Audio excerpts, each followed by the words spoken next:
Well, Mel, there's a fascinating topic at hand, and it's that we sculpt our brains in real time based on what we pay attention to. That's why nowadays, what we focus on and our ability to concentrate, to pay attention, and our willpower largely determine our quality of life, intellectual prowess, cognitive abilities, class grades, and not just grades but also our capacity for enjoyment, connecting with people, knowledge, nature, and everything else. Therefore, fostering this is very important. I believe one of the things that can help strengthen our concentration, our ability to pay attention, and our willpower is learning to focus on positive things.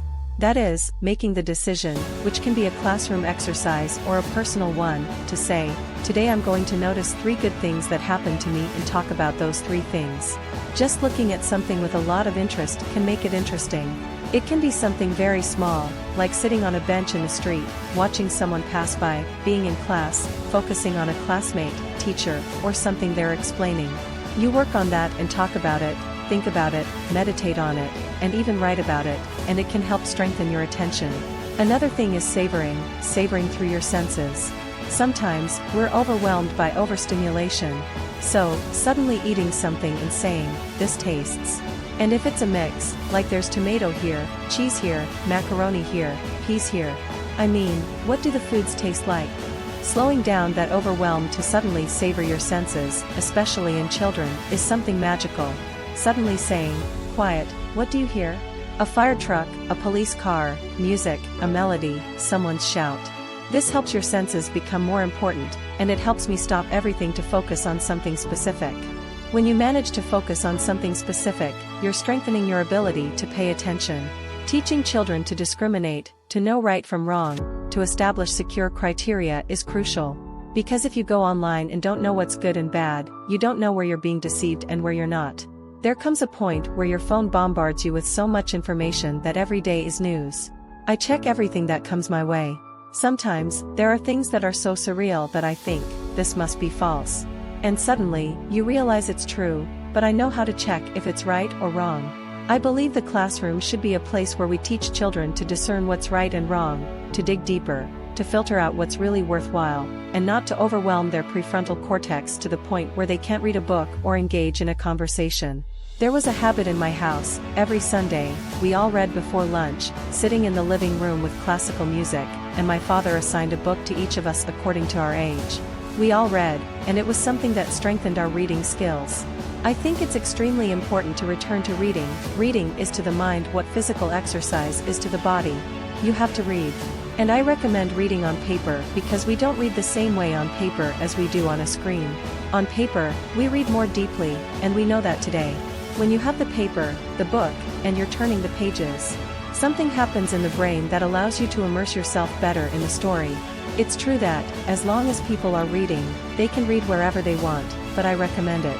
Especially when we read news. For example, there are so many ads and distractions that our capacity for distraction is very high. And that famous multitasking they've talked so much about isn't what it seems. It's a continuous shifting of attention.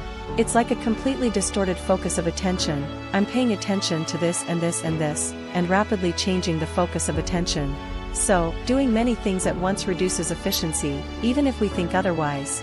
It's true that we feel like we're accomplishing a lot and suddenly feel very accomplished, but the reality is that we've done everything much more superficially. So, whatever you do, do it while paying the utmost attention possible. And if you add passion to the mix, even better. In other words, I'm listening to you, and I'm not just listening with my senses, but also with my heart. I mean, I use that feeling, I use compassion, I use the soul, I use goodness, generosity to connect with you in the best possible way. Indeed, because I believe that few things in life, few compliments, are as cherished as saying, when you're with someone, that person has all their senses focused on me. I mean, there's something special that arises, transforms, and appears when you're with someone and you feel that the world stops, and all that matters is you. For example, in my consulting room, I don't have a computer. I write on paper because I need the person in front of me to feel that there's no disruptor, that there's absolutely nothing that could break our connection. I write everything on sheets and keep them on sheets because when I'm with that person, I need them to know, to realize that I'm only listening to them. That's why, many times, we should be careful. When we're with our children, let's put away the phone, look them in the eyes, even bend down to their level. How many times do I hear, and my own children tell me this, is the phone more important than me? That's why, when you get home, put away the phone, put it in your pocket, backpack, purse, wherever. Both hands free to hug, to connect. Pay attention to the person in front of you, whether it's your spouse, your parent, or anyone else, but if you walk in with the phone in your hand, you've already created a disruptor, and you've already disrupted that connection, that ability to pay attention to the person in front of you, where empathy arises, where those mirror neurons activate, you smile, I hug you, and all that wonderful stuff, that special moment. Everything has been distorted because one hand is occupied or because I'm finishing sending something that is probably tertiary. And if it's something so important, finish it in the hallway. And when you're done and have your attention on the people inside the house, then open the door. But if not, wait.